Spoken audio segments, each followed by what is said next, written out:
This is Openship, an open source, self-host able deployment platform with built-in CI/CD.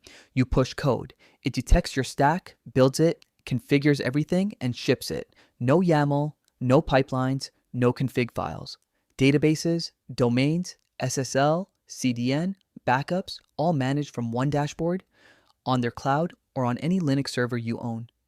It is the stop renting your infrastructure pitch done properly. Standard Docker containers, zero lock-in, Apache 2.0. And buried in the feature list is something I have never seen bundled into a deploy tool. Stick around, because it might delete a whole line item from your hosting bill. The numbers first. Oblivion/Openship sits at 4,764 stars just 4 months after its first commit, with 331 forks and a release pace that borders on aggressive. 6 releases shipped in the last week alone. It is TypeScript, end-to-end, licensed Apache 2.0, which means you can use it, modify it, self-host it, and even build commercial products on top of it. And the release chain is modern. The CLI publishes to NPM through OIDC Trusted Publishing, so there are no long-lived tokens anywhere in the pipeline, and every installer ships with SHA-256 sidecars. The first release candidate only landed on June 20th. Everything you are about to see was built in public in a matter of months. Getting a server from zero to shipping takes 4 commands.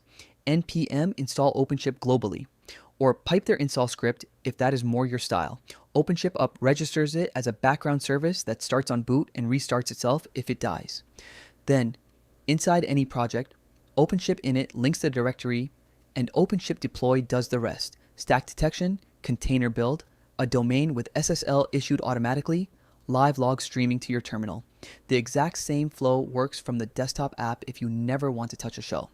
And there is a REST API plus MCP support, so your AI agents can drive deployments through the same interface you do.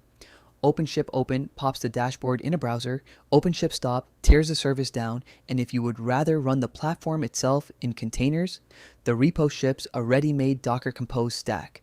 Under the hood, this is not a thin wrapper around Docker. The platform counts 42 built-in features across 7 categories: deploy, run, connect, services, manage, secure, and collaborate. That covers push to deploy and preview environments on pull requests, Postgres, MySQL, MongoDB, and Redis provisioning, background workers, WebSockets, object storage, wildcard SSL with automatic renewal, an edge CDN with HTTP 3 and Broadly, scheduled backups with one-click restore, and real-time container metrics streamed to your screen. Every one of those is a service you would otherwise research, glue on, and maintain yourself. The pitch on the site is direct. Deploy anything, own everything. Point it at a repo and it figures out the build: Node, Python, Go, Rust, PHP, Ruby, Java, .NET, plain Docker files, monorepos, and even existing Docker Compose files deployed as is. Because everything ships as standard Docker containers, there is no proprietary runtime underneath. The same app moves from their managed cloud to a cheap VPS to a bare metal box in your closet without changes. And the dashboard looks identical everywhere. Hetzner, DigitalOcean, Linode, OVH, a home lab, same interface, same workflow, and multi-server setups can spread workloads across machines. So, how does it stack up against the platforms it is clearly gunning for? On managed clouds, you trade money for convenience. Usage-based bills that climb with traffic, per-seat pricing for your team, function timeouts and cold starts, and a migration story that usually means re-architecting. Openship's answer is long-running containers on hardware you control, unlimited domains and previews with no meter running, and WebSockets that just work. The honest decision framework. If you never want to think about a server, Vercel and Netlify are still excellent products. If you already rent a VPS, or your bill has crossed the point where ownership is cheaper, this is the switch, and there is a genuine middle path. Start on Openship Cloud with zero setup, then move to your own hardware later. The containers are identical, so leaving is a data migration, not a re-architecture. Here's the day-to-day difference, the old way. Write CI YAML, debug the CI YAML, hand edit nginx, remember certbot renewals, wire up Mailgun for email, bolt on monitoring, and when production breaks, roll back over SSH with your heart rate climbing. With Openship, the push triggers the build. Preview environments appear on every pull request. Staging and production are separate flows, and a bad deploy rolls back in one click. The boring parts of shipping software are exactly the parts it automates away. Preview environments alone change how teams review.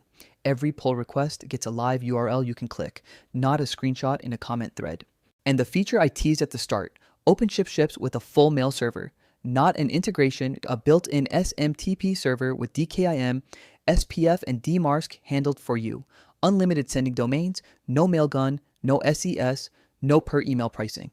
Transactional email is the tax every side project pays, and this platform simply includes it.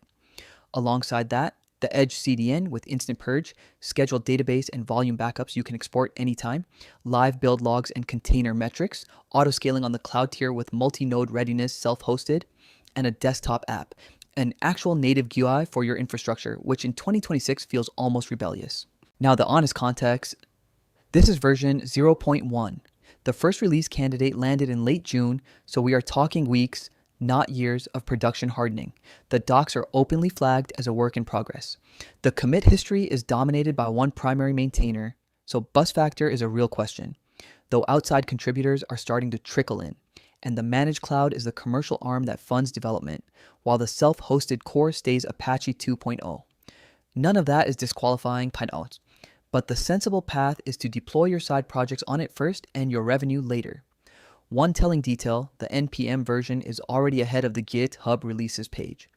The tip of this project moves faster than its own paperwork. For a 4-month-old project, the momentum is loud. 4,764 stars, 331 forks, and about 1,300 NPM installs in the last week, which is nearly its entire monthly total, meaning the growth curve just bent upward. Releases are landing every couple of days. The README ships in 8 languages, and the roadmap is concrete. Multi-node clusters, a load balancing UI, private networking, and visual CI/CD pipelines. There is even a security policy with safe harbor for researchers, a small thing that signals this is being run like infrastructure, not a weekend demo. If you are paying rent on your deployed platform, Openship is one NPM install away. The repository is linked in the description. Subscribe for one genuinely useful open source project every single week. And tell me in the comments, what is the first thing you would move off Vercel?